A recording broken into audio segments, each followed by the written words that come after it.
Bienvenidos a todos. Good morning, everyone. Welcome to a community dedicated to providing spiritual tools for living a happy and full life. My name is Karina Shearer, and I am the spiritual director and founding minister here at the Center for Spiritual Living Puerto Vallarta. If you would like to join us for the live Zoom meeting, please contact me for the link and the password, or check our website, www.cslpv.org, and you'll find the link on the weekly talk section.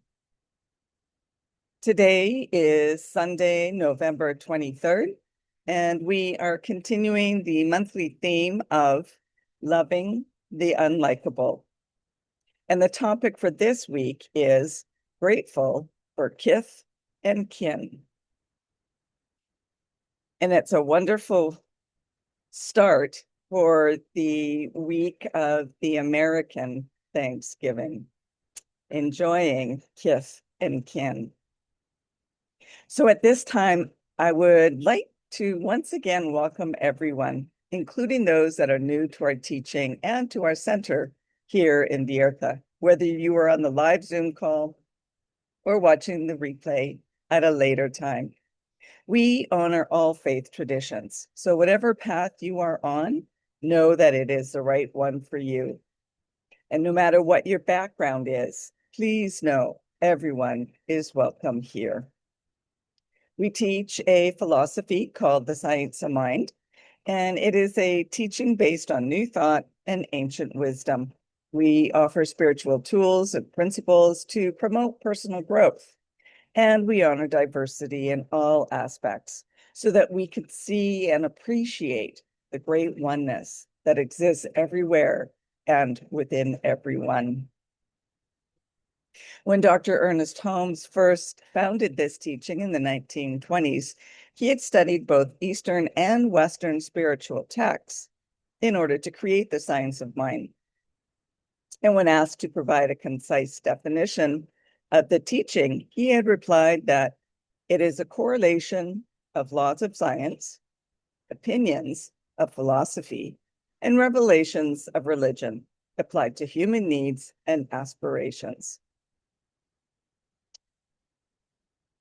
So this week, well, every week, we offer an inspirational message for you. And now, as we do each week, let's together review our purpose, vision, and mission statements. We have a grand purpose, and that is to awaken and celebrate diversity and to love and serve our community. We do this by means of our vision, creating the life you desire. And this is supported by our mission to provide spiritual tools for personal growth and transformation.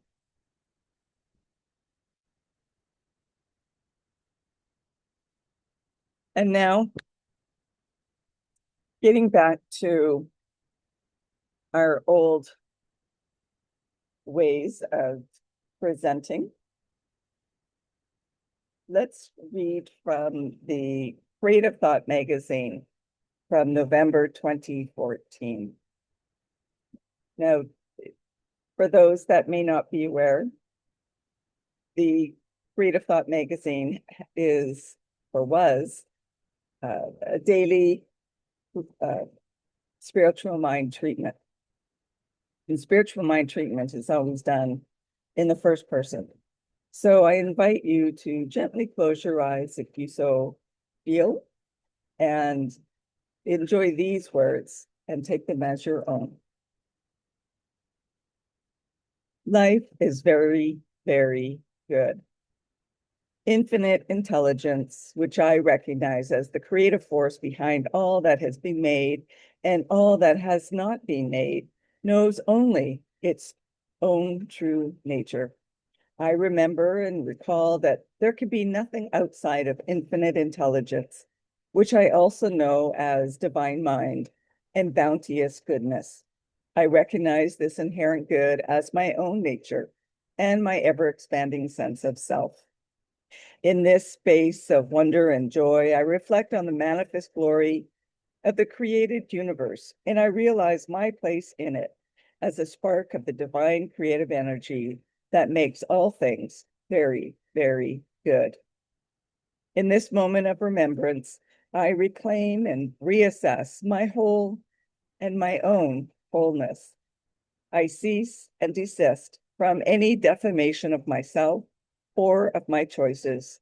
I reevaluate my perspective. With a grateful heart, I remember that goodness that God also lives in, as and through me. I let this awareness fill my being full to overflowing. Gently and lovingly, I appreciate the fullness of the God expression that I am. I allow my God expression to expand. I accept my life in all its manifestations, so good, as good, and very good. I am thankful, and I let life be as I release my word, and so it is. And that was originally submitted by licensed practitioner Janice Farmer from Tucson, Arizona.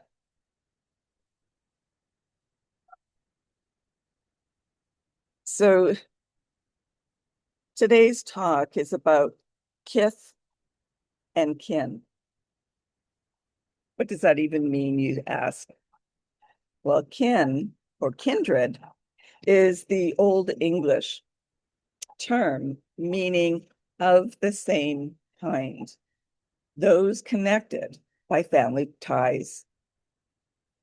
And kith or kithship refers to the people and places that shape our daily life, our friends, neighbors, and communities.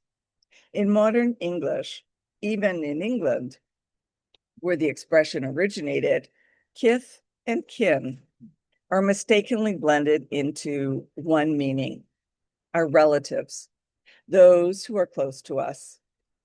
But they are, in fact, different. Where kin are relations of kind, kith is relationship based on knowledge of the place and its landmarks.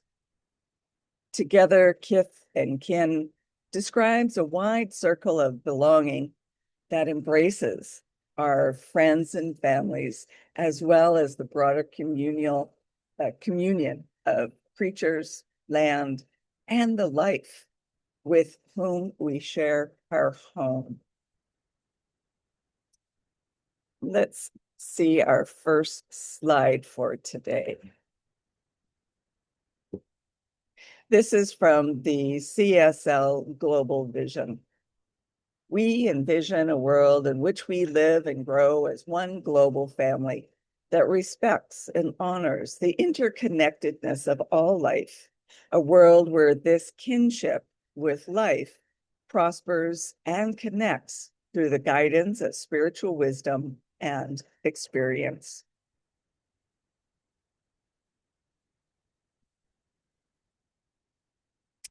So I live in a small studio apartment along with my boyfriend, two cats, one dog, and an unknown number of little house geckos called huises, also called kissing geckos, because of the noise that they make. It sounds like kissing. Unfortunately, this sound also attracts the cats. So I need to teach them that it's not okay to hunt these geckos as they hunt the little bugs that get into the house. So we all learn to cohabitate together as kin and kith. Albert Einstein said this: our task must be to free ourselves by widening our circle of compassion to embrace all living creatures and the whole of nature and its beauty.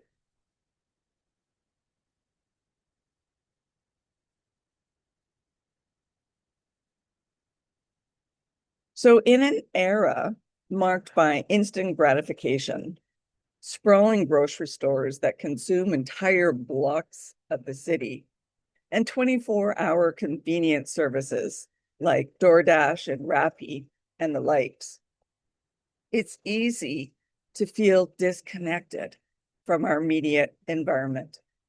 The invitation to reconnect with a heartfelt awareness of our surroundings, cultivating a sense of kinship with everything within it. Often we talk about returning to nature, our needing to escape to natural spaces. Yet humans are fundamentally part of nature. We are mammals, intricately woven into the fabric of the natural world. And from this perspective, there is no separation from nature. Everything is inherently natural. Regardless of whether you reside in rural, suburban, urban, or a mixed environment, there's an opportunity to develop a deep connection with your personal square kilometer or square mile. And by spending time in your surroundings, you begin to recognize your interdependence with every element.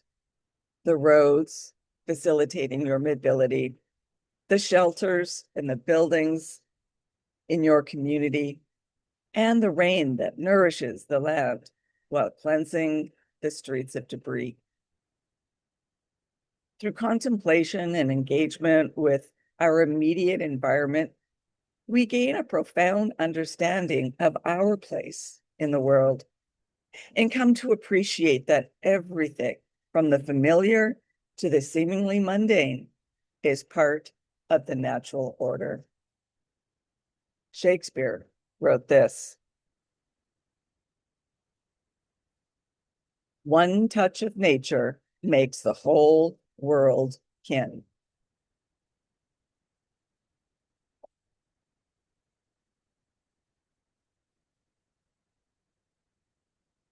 And some relationships with fellow creatures can prove more challenging than others. It's often easier to appreciate the beauty and the value of wildflowers blooming along the highways, but it can be more demanding to recognize the worth and importance of beings that we've categorized as vermin, such as rats, mice, squirrels, raccoons, possums, etc. Yet these creatures, though less favored by many, play essential roles in maintaining the health and the balance of our local environment and our personal square mile. Possums and opossums, for instance, are crucial for controlling insect populations, including reducing ticks that carry Lyme disease. Rats, mice, and squirrels contribute to plant propagation by dispersing seeds and serve as prey for various predators, thus supporting the ecological stability. Raccoons help maintain balance by controlling insect and rodent populations and also distributing and dispersing seeds that enrich the soil. Pigeons also play a significant role in the urban ecosystems by dispersing seeds and assisting in waste management by consuming food scraps. Some pigeons are even brave enough to take your French fries or potato chips right off your plate when you're not paying attention. Every organism, no matter how small or seemingly inconsequential, plays a vital role in the intricate web of life on our planet. It's essential to acknowledge, respect, and express gratitude for their contributions to the world around us. Gary Schneider said this: "Nature is not a place to visit, it is home."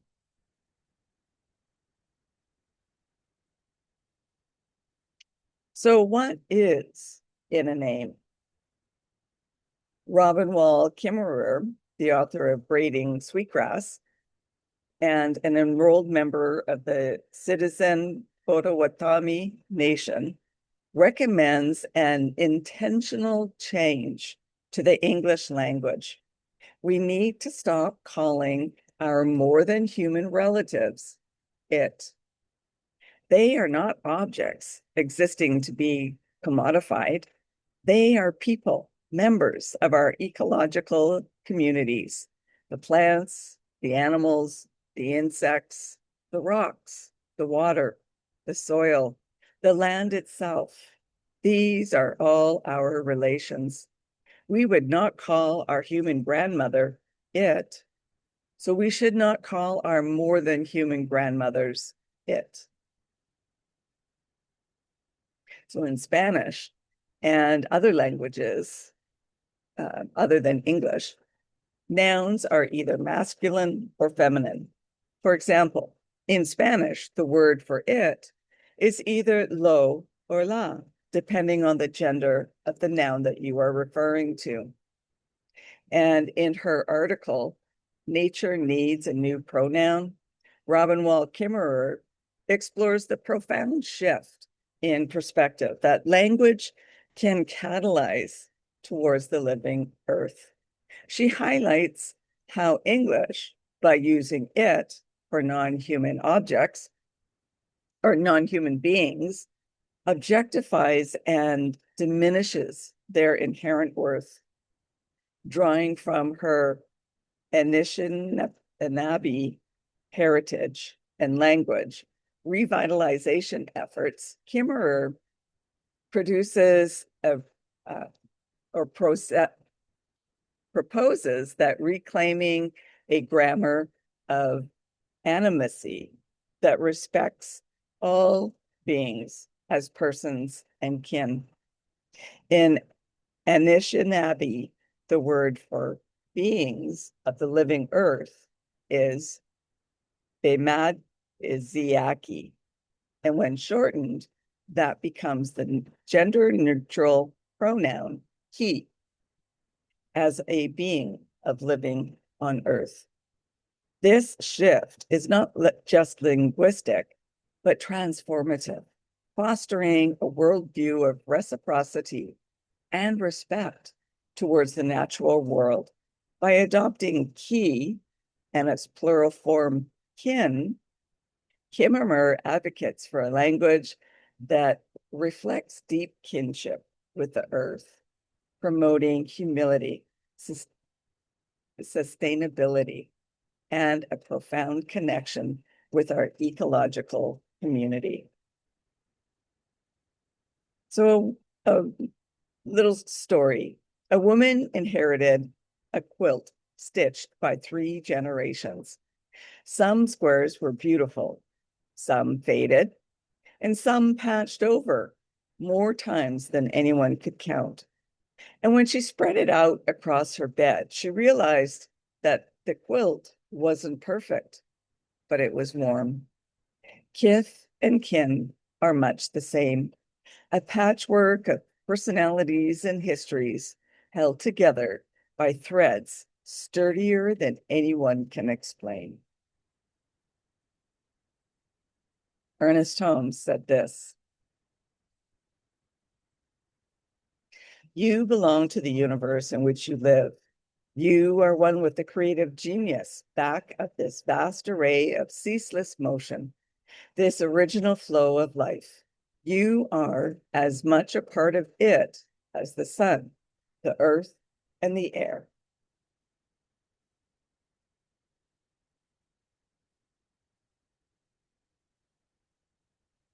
So how can understanding and appreciating this relationship of kith and kin transform our world?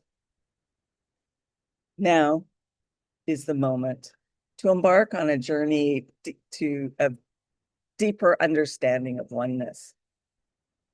It's this interconnected web of existence that distinguishes between creation, creator, and created that blur into a seamless unity.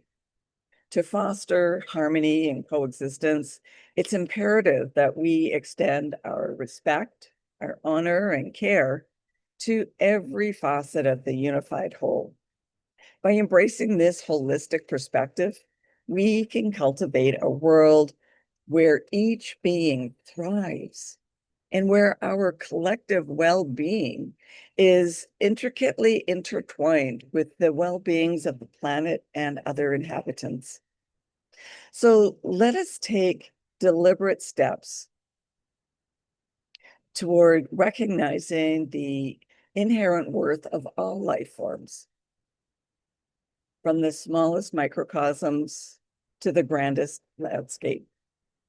And through conscious actions rooted in reverence and stewardship, we can forge a future that embraces diversity, promotes sustainability, and nurtures a deep-seated connection to the earth. Together, let us commit to creating a world that not only works for us, but also honors and supports the intricate tapestry of life that sustains all of us. And I'll leave you with this final quote.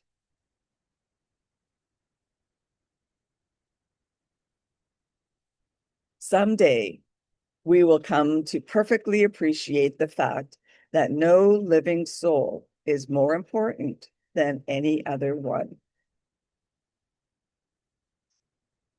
And that leads us to our affirmation for the week.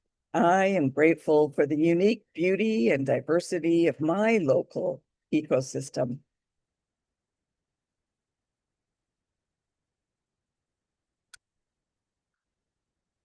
And now it's time for the news and updates at our center. If you are interested in learning more about the Science of Mind teaching, we do offer courses via Zoom as well as in person. So connect with me or check our website to find out the details. There's also a short survey on suggestions or options for upcoming classes. So and as well, book studies. So if you would like to go onto our website and do the survey and submit it, then we can have a better understanding of what classes and book studies that would best serve you in our community. And if you are interested in a one-on-one connection for a spiritual mind treatment, please connect with me so we can arrange for that. And that's either in person or Zoom or WhatsApp or however we can connect. And if you would like to be a member of the Center for Spiritual Living here in Puerto Vallarta for this current year, as membership does renew annually, or if you would like to be on our board of trustees, please contact me so that you can be sent the current form. I'd also like to remind you to like and subscribe to our YouTube channel and Facebook page. And note that we are also now on Substack. So please make a comment. They say that at least 7 notations, so words, symbols, emojis, whatever, does affect the algorithms that will help us to be seen by more people. So please go ahead and like and comment. And now it is our time for mindfully giving and the financial support of our spiritual home. We rely on you to continue to support our center here in Puerto Vallarta so that we can continue offering this powerful teaching of the science of mind. We bless your financial gifts, no matter the amount. Every bit is gratefully received. Donations can be made using either PayPal or Tithely, and you can find the links to those on our website, www.cslpv.org. You'll find the links on both the landing page as well as on the page where you find the weekly talk replay.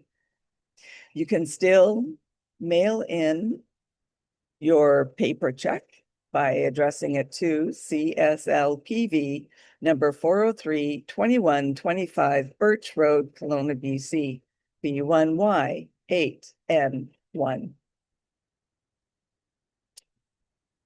And now, please join me in our offertory affirmation. I know that my giving blesses and multiplies all that I am, all that I have, and all that I give and receive. I do give eternal thanks for the abundance that is mine to share. So thank you for coming and sharing this time together. And let's continue practicing peace. We can each be a force for peace and nonviolence. Our words and our actions create ripples of peace all around us and beyond. Peaceful living includes acting with compassion, kindness, and consideration. And it also includes standing up against injustice. Today, more than ever, we need to stand for peace. So hug your friends, your loved ones, your neighbors, your kith and kin. May peace and love be with you. Blessings to all. Namaste.